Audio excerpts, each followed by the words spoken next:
미국의 웨스트 버지니아주에 웹스터라는 곳이 있는데요. 거기에 안나 자비스라는 여인이 있었습니다. 이 여인은 어머니를 잘 모시고 살았던 한 딸이었는데 그 어머니는 한 교회를 섬기면서 교사로서 굉장히 오랫동안 말씀을 나누고 또 섬겼던 어머니였습니다. 그리고 그 어머니가 자녀들을 가르치면서 늘 나눴던 것, 그 학생들에게 나눴던 것은 어머니의 날에 대한 부분을 아마 얘기를 했던 것 같아요.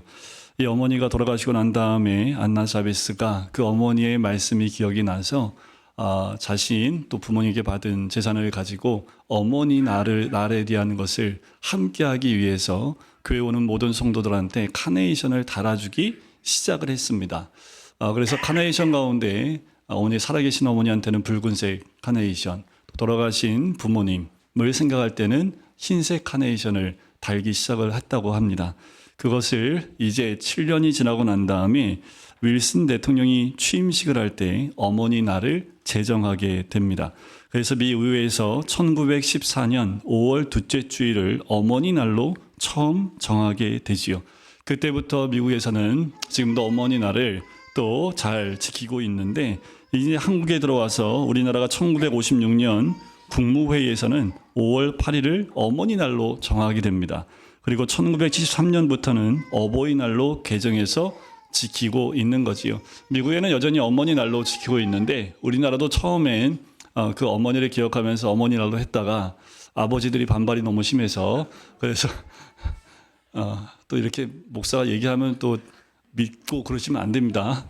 네, 여러분들 웃어주셨기 때문에 네, 웃자고 한 말이니까 죽자고 달려드시면 절대로 안 되고요. 네, 그래서 어떻든 간에 그 어머니도 기억하지만 아버지도 기억하자. 그래서 어버이날로 바뀌게 되지요. 오늘은 어버이 주일입니다. 그래서 부모 공경에 관한 말씀을 함께 나누려고 해요. 부모를 공경하라는 말씀은 세상에서도 많이 얘기하죠. 도덕적으로도 윤리적으로도 얘기하지만 그 이전에 하나님의 명령이기도 합니다. 성경 여러 곳에 부모를 공경하라고 하는 말씀들이 많이 나와 있지만 특별히 한 곳을 찾아서 보려고 하는데요. 신명기 5장 16절에 이렇게 나옵니다. 같이 읽어볼까요? 시작. 너는 너희 하나님 여호와의 명령한 대로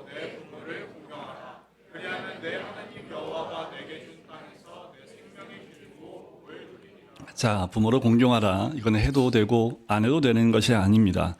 엄미하신 하나님의 명령이지요. 그리고 이 계명은 10계명 가운데 있는 약속에 있는 첫 계명입니다.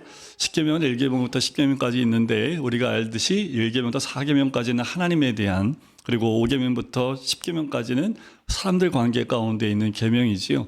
그 가운데 첫 번째라고 하는 의미 가운데 하나가 뭐냐면 사람들 간 관계에 있는 계명 가운데 제일 먼저 등장하고 있는 계명이라고도 이야기할 수 있습니다.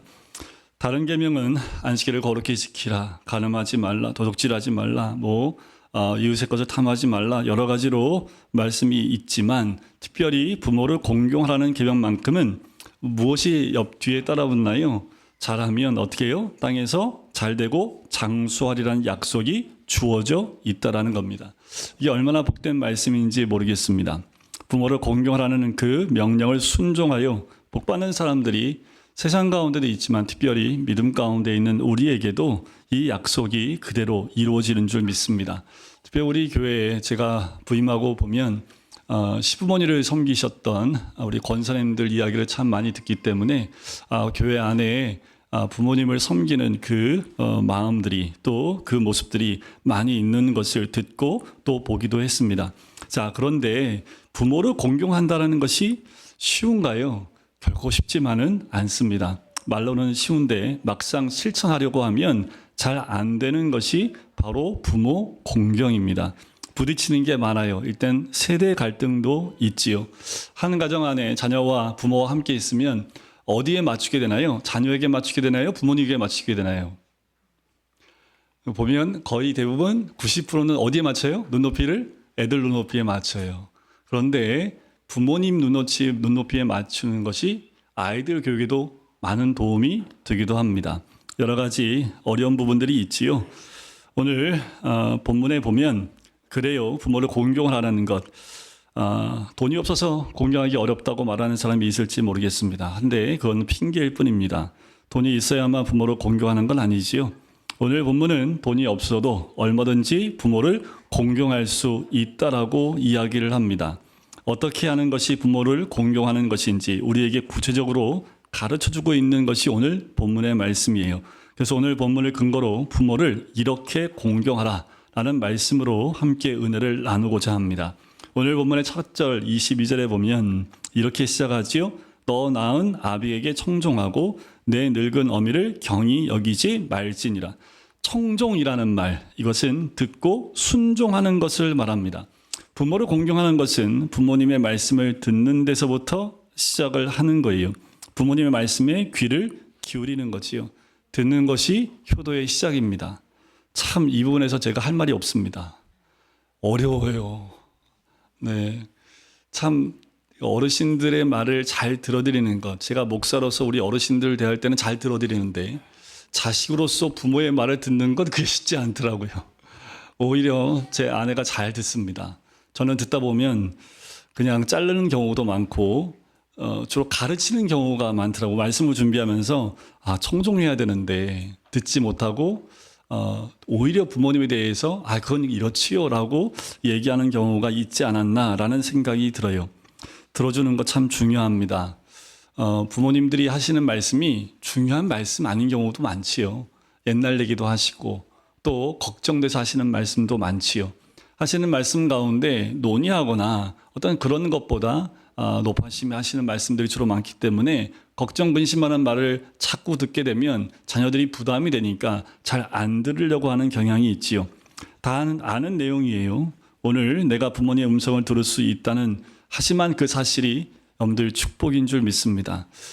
우리 성도님들 가운데 이미 소천하신 부모님들 생각하실 때 그 목소리를 지금도 듣고 싶어 하시는 분들이 간혹 계신 걸 제가 이 신방하면 가끔 듣기도 합니다. 여러분들 살아계셔서 그 음성을 들을 수 있는 것만도 축복이지요. 돌아가시면 들을 수 없습니다. 그러므로 부모님이 말씀하시면 감사하게 들으십시오. 그게 효의 시작입니다. 물론 말하는 것보다 듣는 것이 훨씬 더 어렵습니다. 말하긴 쉽지만 듣고 있는 건 그렇게 쉽지 않아요. 들어준다는 것이 얼마나 힘든 일인지 모릅니다. 힘들고 어렵지만 부모님 말씀에 귀를 기울이는 거지요. 틀리다고 무시하지 말고 진지하게 들어드리는 거예요. 저도 잘 못해요. 저희 어머니도 이제 이 치매 초기가 살짝 가신 것 같아요. 반복해서 계속 말씀도 하시고 또 치매에 걸리시면 최근 일은 기억 못하고 옛날 일은 아주 또렷합니다. 어떻게 그렇게 또렷하게 기억하시는지 우리 아버지가 너무 힘들어하세요. 젊었을 때 힘들게 했던 걸 아버지는 전혀 기억 못하는데 어머니는 그 시간대까지 네, 그때 밥 숟갈이 어떻게 놓여 있는 것까지 정확하게 기억하십니다. 그러니까 어머니는 풀어내시는데 아버지는 어때요?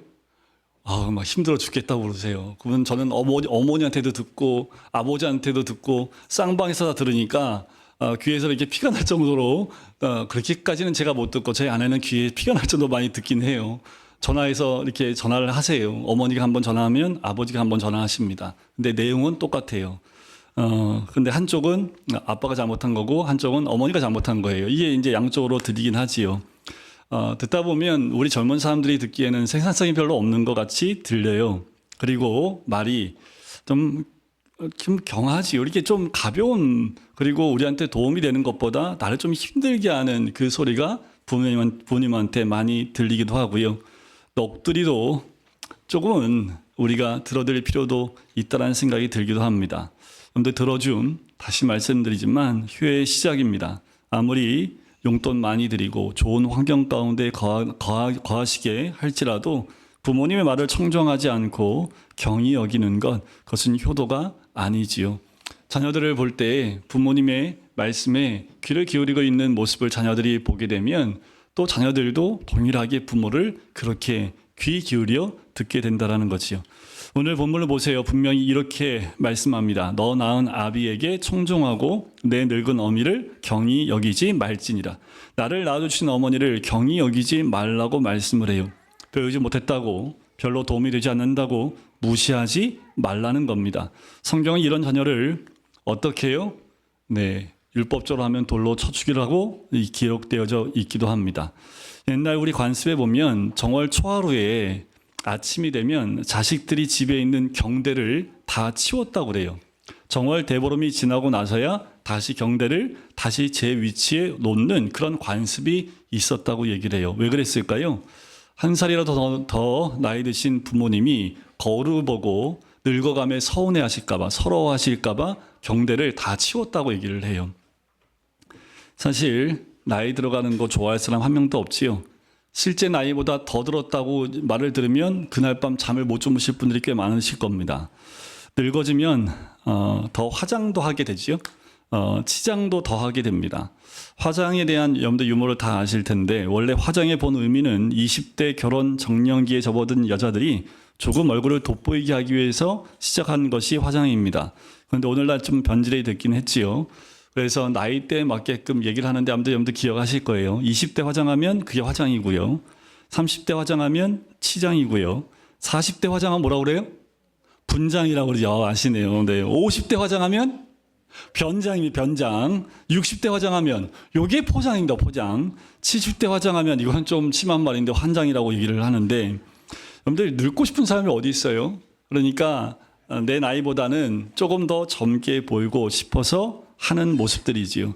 늙어졌다는 말 듣고 싶지 않아서 분장도 하고 변장도 하고 또 포장도 하는 것 하는 그 마당에 자녀들로부터 무시를 당하고 또 경의 여김을 당하면 그거보다 더 서러운 게 어디 있겠습니까? 여러분들 치매의 마지막 단계가 이거래요. 부부 사이가 좋아진답니다. 남편인지 몰라가지고 아내인지 몰라가지고 그래서 정말 이제 치매 막바지 가면 부부 사이가 너무 좋아진대. 서로 처음 보는 얼굴처럼 되기 때문에 참 이거 말씀을 이렇게 준비하면서도 참 재밌다라고 생각을 했지만 좀 약간 서글픈 것도 좀 있다라는 생각이 들어요. 여러분들 진정한 효도는요 부모님 말씀을 들으면서 시작이 되어집니다. 또 23절에 보면 이렇게 나오지요. 진리를 사되 팔진을 말며 지혜와 훈계와 명철도 그리 할지니라. 자, 진리를 사되 팔지 말라는 말은 진리를 소중히 여기라라는 말입니다. 그리고 진리를 산다라는 말은 진리대로 사는 것을 얘기를 해요. 자, 그럼 여기서 진리는 무엇을 말합니까? 진리는 바뀌지 않아요. 변하지 않습니다. 이 세상에 변하지 않는 것이 무엇이 있습니까? 아무것도 없지요. 학문도 변해요. 유행도 변해요. 우리 얼굴도 변하고 다 변합니다. 하지만 변하지 않는 분 한 분 계시지요? 예수 그리스도입니다. 그래서 예수님은 내가 곧 길이요 진리요 생명이다 라고 말씀을 합니다. 그리고 또 뭐가 진리입니까? 하나님 말씀은 영원하기 때문에 하나님 말씀이 진리입니다. 사랑하는 성도 여러분, 부모님의 고생을 알아주는 것도 중요하고 또 효도 관광시켜드리는 것도 좋지만 그것이 효도의 본질만은 아닙니다. 그보다 더 중요한 것은 진리를 소중히 여기고 진리 가운데 사는 거예요. 말씀을 소중히 여기고 그 말씀 가운데 살아가는 거예요. 우리 부모님들이 신앙이 있는 또 믿음 있는 부모님들이 자녀를 보면서 또 이런 마음이 있는 거죠. 내 자녀들이 믿음 가운데 살기를 원하는 거지요. 진리 가운데 있기를 원하는 겁니다. 요한 3서 1장 3절과 4절입니다. 여러분들 같이 한번 읽어볼까요? 시작. 이거 말고요. 네, 요한 1서입니다. 죄송합니다. 요한 3서. 네, 잘 나왔네요. 같이 읽겠습니다. 시작.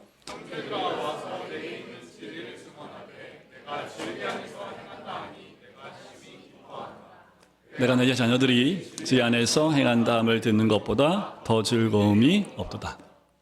그래요. 저도 이 말씀을 읽으면서 우리 삼남매가 어떨 때 내가 제일 기쁠까? 용돈 주면 기쁠까요? 아직 용돈다운 용돈을 못 받아봐서 모르겠는데 한 가지는 분명한 것 같아요. 예수 잘 믿으면 좋겠습니다. 그거 외에 더 이상도 더 이하도 없어요. 예수 잘 믿고 믿음 가운데 또 가정을 이루고 믿음 가운데 자녀를 키워나가는 것보다 더 기쁘고 즐거운 일이 어디 있겠습니까? 믿음의 부모는요, 내 자녀들이 진리를 소중히 여기고 그 진리 가운데 사는 것을 볼 때 가장 기쁜 거지요. 그보다 더 큰 즐거움이 없습니다. 그래요. 사회에서 성공을 했다 할지라도 교회 나오지 않으면 근심이 되는 거지요. 경제적으로 좀 어려워도 진실하게 살고 말씀대로 살려고 몸부림치는 모습을 보면 부모는 그 자녀를 인해서 기쁨을 얻고 또 즐거워할 것입니다. 24절의 말씀에 보면 이렇게 나오지요. 의인의 아비는 크게 즐거울 것이요 지혜로운 자식을 낳은 자는 그로 말미암아 즐거울 것이니라. 그래요. 여러분들, 내 자녀가 의인이면 또 지혜로운 자식이면 그것 자체로 얼마나 큰 기쁨이요 즐거움이 될지 모르겠습니다. 때로는 자녀를 키우면서 아이고 너 같은 자식 한번 나보고 너도 키워봐야지 알지 라고 얘기할 때도 있지만, 지금도 제 핸드폰에는 우리 애들 어렸을 때 예쁘장 뭐 애기였을 때 예쁘지 않았던 모습이 어디 있습니까? 사회에서 보통 얘기하기를 아이들은 한 5살까지 효도 다 했답니다. 5살까지 효도 다 하고 그 다음부터는 뭐예요? 그거 뜯어먹고 사는 게 자녀들이라 라고 얘기를 해요. 여러분들 자녀들 기억나면 어느 때 모습입니까? 주름살 들어가는 자식의 모습이 기억나시나요? 아직도 이런 꼬맹이들 보면 아유 우리 애들도 저럴 때가 있었는데, 그래서 손주 나면 그렇게 예쁘답니다. 손주 나면 자식보다 더 예쁘대요. 왜요? 그 손주를 통해서 내 자식의 모습이 보이니까 그렇게 보이는 거지요. 그래서 이 꼬맹이들은 이미 이 모습으로 자녀에게, 부모에게 효도를 다 했다는 얘기도 있어요. 그러면서 커가면서 또 이놈의 자식들 말도 안 듣고 교회도 안 나오고 믿음 생활 안 하면 마음이 아프긴 하지만, 우리도 진리 가운데 행함으로 부모의 마음을 기쁘게 해드리길 주의 이름으로 간절히 축원드립니다. 부모님 없으셔도요, 그 부모님이 우리가 믿음의 생활을 잘하는 것을 보시고 기뻐하고 계실 줄 믿습니다. 그러니까요 여러분, 이 어버이 주일날 무엇보다 우리가 물질이나 다른 것보다 우리가 믿음 가운데 잘 살고 있음을, 신앙 가운데 믿음의 삶을 잘 살고 있음을 보여드리는 것보다 더 큰 효도가 없지요. 자, 25절에 보면 내 부모를 즐겁게 하며 너를 낳은 어미를 기쁘게 하라. 자, 25절에 기록된 말씀인데요, 부모를 기쁘게 하라는 것은 무엇입니까? 부모를 염려하시게 하거나 근심되게 하지 말라는 거지요. 잠언 17장 25절에 보면 미련한 아들은 그 아비의 근심이 되고 그 어미의 고통이 된다라고 얘기를 해요. 여러분들 누가 미련한 아들이신지 아십니까? 여러분들 서울대 나오고 또 옥스퍼드나 하버드 대학 나와도 부모의 마음에 근심을 심어주고 부모의 마음에 고통을 안겨주는 자식은 가장 미련한 자식입니다. 아무리 세상에서 많은 지식과 박사와 많은 것을 얻었고 또 지위가 있다 하더라도 부모를 마음에 근심케 하고 있다면 그것은 이미 그 자체가 미련하고 근심되게 하는 그 자녀 자체가 이미 온전히 효도 가운데 있지 못한 모습일 수 있어요. 실제적으로 어떻게 하는 것이 부모의 마음을 염려하지 않고 기쁘게 해드릴 수 있을까? 그것은 때가 되면, 그때 되면 그렇게 하는 거예요. 시집 보내고 장가 보낸 자녀들이 서로 싸우지 않고 행복하게 사는 거죠. 우리 부모님들 늘 걱정이에요. 대학은 잘 가면, 대학 졸업하면 또 취업 잘해야 되는데, 또 취업하고 나면 결혼 잘해야 되는데, 결혼하고 나면 저 자식 잘 살아야 되는데, 또 애들 나면 아이고 애들 어떻게 키울까? 늘 부모님 마음에 이런 걱정과 근심이 있지요. 아주 결혼 잘 시켰는데 맨날 집안에서 싸우고 있다는 소식을 듣고 있으면 어떨까요? 마음에 불편함이 있을 수밖에 없어요. 결혼을 잘했다면 소리 없이 사는 건데 어떤 거예요? 부모님한테 와서 근심 걱정하지 않는 거예요. 늘 부족하다, 뭐 없다 이런 말 하면 부모님들은 그것 이상으로 100배 이상으로 얘가 아무것도 없다고 생각하는 거지요. 저희 부모님이 그래요. 저희 부모님한테 언제든 제가 부족하다 없다는 얘기를 한마디 안 하시거든요. 안 해드리거든요. 근데 늘 너만 집 없다. 이게 한 딱 꽂혀 계세요. 저 집 있는데요. 그런데 이게 머릿속에 안 들어가시나 봐요. 그러니까 늘 뭐예요? 늘 막내는 불쌍하다. 이게 딱 꽂혀 있어요. 근데 이게 보면 첫째, 둘째, 셋째 막내가 늘 그렇게 비춰지는 것 같아요. 그래서 늘 좀 풍족하다고. 그래서 늘 부모님 만나면 아버지가 뭘 자꾸 사주세요. 처음에는 제가 그러지 마시라고 했는데 지금은 주면 다 받습니다. 너무 감사해요. 그래서 막 감사해요. 너무 맛있게 먹었어요. 제가 다 카드로 결제할 수 있고 돈으로 다 할 수 있지만 부모님이 사주시는 것에 대해서 제가 맛있게 먹는 거 보면 또 너무 맛있게 먹으면 우리 아버지 뭐라고 하시는지 아세요? 쟤 먹지도 못하고 사나? 막 이렇게 해서. 그래서 너무 맛있게도 못 먹어요. 그냥 이렇게 적당하게 먹어야지. 이렇게 맛있게 막 먹으면 제가 좀 빨리 먹는 편인데 저희 아버지하고 먹으면 일부러 천천히 먹어요. 아주 천천히. 그리고 너무 맛나게 안 먹고요. 그냥 천천히 뜨문뜨문 먹어요. 너무 맛있게 먹었더니 정말 얘가 굶고 사는 줄 아셔가지고 너 일주일에 한 번씩 내가 밥 사줄게 이러시는 거예요. 이런 모습도 아닌 것 같더라고요. 늘 부모님 생각하면서 내가 밥 먹는 속도도 조절해야 되고 말하는 것도 좀 잘 얘기해야겠다라는 생각이 들어요. 부모님 공경은 부모님의 마음을 헤아려 드리고 기쁘시게 해드리는 거겠지요. 26절을 보면 내 아들아 내 마음을 내게 주며 내 눈으로 내 길을 즐거워할지어다. 자, 이게 굉장히 중요합니다. 마지막이기도 하지만 굉장히 중요한 건 뭐냐 하면 부모 자식 간에 마음이 멀어지는 것보다 더 섭섭하고 외로운 것이 부모에게는 없는 거지요. 효도의 본질은 마음입니다. 아무리 물질적으로 잘해드리겠다 할지라도 마음이 없으면 그건 효도가 아니지요. 생활비는 꼭 보내드리면서도 마음의 부모님을 지워버리고 사는 사람들이 꽤 많아요. 진정한 효도는 내 마음에 항상 부모님을 떠나보내지 않는 겁니다. 진정한 효도, 내 마음을 부모님께 드리는 거지요. 내 눈으로 내 길을 즐거워할지어다. 이 말이 뭐냐 하면 이 말은 부모님이 살아온 인생의 길을 그대로 받아들이고 즐거워하라는 말입니다. 부모님이 살아오신 인생을 우리가 즐거워해드리는 거예요. 인정해드린다라는 거예요. 어쩌면 잘난 자녀들이 생각하기에 아버지와 어머니가 살아온 인생을 보면 어떻게 저렇게 사셨을까라고 하면서 인정해드리지 못한 삶을 살 수도 있습니다. 내가 너무 잘났기 때문에 자식이 그렇게 볼 수도 있겠지만 우리는 부모님의 삶을 인정해드리고 기뻐해드리고 즐거워해드리는 것이 무엇보다 가장 중요한 효라고 생각을 해요. 인생은 아무리 열심히 살았다 할지라도 아쉬움이 있고 후회가 있지요. 근데 실수가 없으십니까?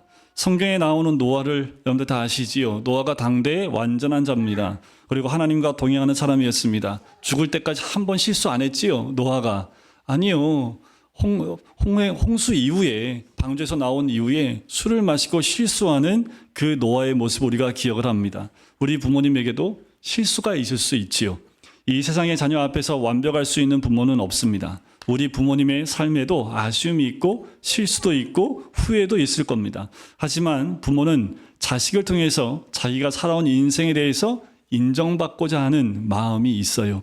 참 훌륭하게 살아오셨노라는 말씀을 듣고 싶어 하신다라는 거지요.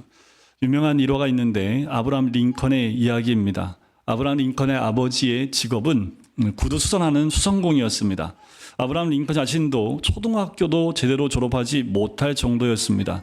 학문이 없는 사람이 대통령이 되었지요. 그러니까 고고하고 지식 많은 상원 의원 중에 한 사람이 나가서 연설할 때 이렇게 했답니다. 당신같이 무식한 사람을 대통령으로 모시게 된 것이 우리에게는 다시 없는 불행이요. 당신의 아버지는 구두 수선하는 사람이 아니요. 그런데 그런 사람의 아들, 그런 천한 사람의 아들을 우리가 대통령으로 모시게 됐다라고 하면서 이렇게 얘기를 했습니다. 구두를 벗어들고서 또 얘기합니다. 이 구두도 당신 아버지가 만들어준 것입니다. 라고 말을 했다고 해요. 되게 모욕적이었던 말이지요. 그러자 아브라함 링컨이 이렇게 화답을 합니다. 의원님, 대단히 감사합니다. 오랫동안 잊고 있었는데 아버지를 기억나게 해주셔서 감사합니다. 저는 아버지를 자랑스럽게 생각합니다. 우리 아버지는 직업에 충실했고 구두를 잘 만드는 분이셨습니다. 내가 어깨너머로 배운 바가 있으니 당신 구두가 고장 나거든 가져오십시오. 제가 수리해 드리겠습니다. 멋지지요. 내 아버지는 구두 수선하는 사람입니다. 라고 떳떳하게 자랑을 한 거지요. 이것이 효도입니다. 자기 부모를 자랑할 수 있어야 되는 거지요. 죄를 지은 일이 아니라면 부모님의 직업, 선택, 그리고 삶, 부모님이 살아온 생에 대해서 잘하셨습니다. 수고하셨습니다. 정말 잘된 선택을 하셨습니다. 그리고 존경합니다. 라는 그 한마디가 굉장히 중요합니다. 여러분, 부모님에게 가장 최고의 극찬이라고 한다면 존경한다는 말을 하는 것 아닐까라는 생각이 들어요. 이것이 효도입니다. 부모님으로 하여금 살아온 생에 대해서 후회하게 만들어서는 안 되지요. 그걸 자랑하게 만들 수 있도록 부끄러운 일생을 자식이 보상해 줘야 되는 거지요. 누구보다도 세상은 알지 못해도 그 자녀들은 안다라는 겁니다. 부모를 공경하라는 말은 귀중히 여기라는 말이지요. 공경하다라는 단어는 카베드라는 히브리 말을 쓰는데 가치 있게 여기다, 존귀하다, 영광스럽다, 무겁다라는 뜻입니다. 그러므로 부모를 공경한다는 그 말은 부모를 존귀하게 여기라라는 그 말이지요. 부모는 구제의 대상이 아닙니다. 치근히 여기고 불쌍히 여기는 마음은 효가 아닙니다. 부모는 공경의 대상입니다. 부모를 공경해야지요. 어떻게 공경해야 합니까? 말씀의 귀를 기울여 드려야 됩니다. 말씀을 들음으로 시작하는 거지요. 배우지 못했다고 경히 여기지 마십시오. 또한 진리를 소중히 여기고 진리 가운데 살아야 합니다. 부모를 즐겁게 해드리셔야 합니다. 기쁘시게 해드려야 돼요. 그리고 부모에게 당신의 마음을 주셔야 합니다. 그리고 부모님이 살아온 인생의 길을 인정해주고 또 존경한다라는 고백을 할 수 있어야 된다라는 거지요. 10계명 가운데 다른 계명은 오늘 범했을지라도 내일 회개하고 다시 지킬 수 있습니다. 하지만 부모를 공경하라는 이 계명은 어느 날 갑자기 나와 상관이 없는 계명이 될 수 있어요. 그래서 우리에게 그 기회가 있을 때 온전히 부모를 공경하는 우리 성도님 되기를 간절히 소원합니다. 송광정철은 이런 말을 합니다. 어버이 살아계실제 섬기기를 다하여라. 한 번 가신 뒤에 애달프다. 어이하리. 생전에 고쳐 못할 일은 이뿐인가 하노라 라는 노래를 했다고 해요. 지금 효도하지 못하고 나중에 효도하려고 하면 부모님은 기다려주시지 않습니다. 계실 때 한 번 더 찾아뵙고 한 번 더 연락드리는 것, 살아계실 때 더 한 번 주물러 드리고 음식을 드실 수 있도록 한 번 더 식탁에 교제를 하는 것, 거동이 좀 가능하실 때 함께 여행도 가드릴 수 있는 것, 그것이 우리가 해드릴 수 있는 최소한의 것 아닌가라는 생각이 들어요. 우리가 알고 있는 그 노래, 나실제 괴로움 다 해주시고 기르실 때 밤낮으로 애쓰는 마음, 진자리 마른 자리 갈아 누이시며 손발이 다 닳도록 고생하시네. 하늘 아래 그 무엇이 높다 하리요. 어머님의 희생은 가히 없어라. 이 노래처럼 여러분들 우리 부모님을 생각하시면서 온전한 공경과 또한 우리의 마음으로 효를 다하시는 우리 모든 성도님 되시기를 주님의 이름으로 간절히 축원드립니다.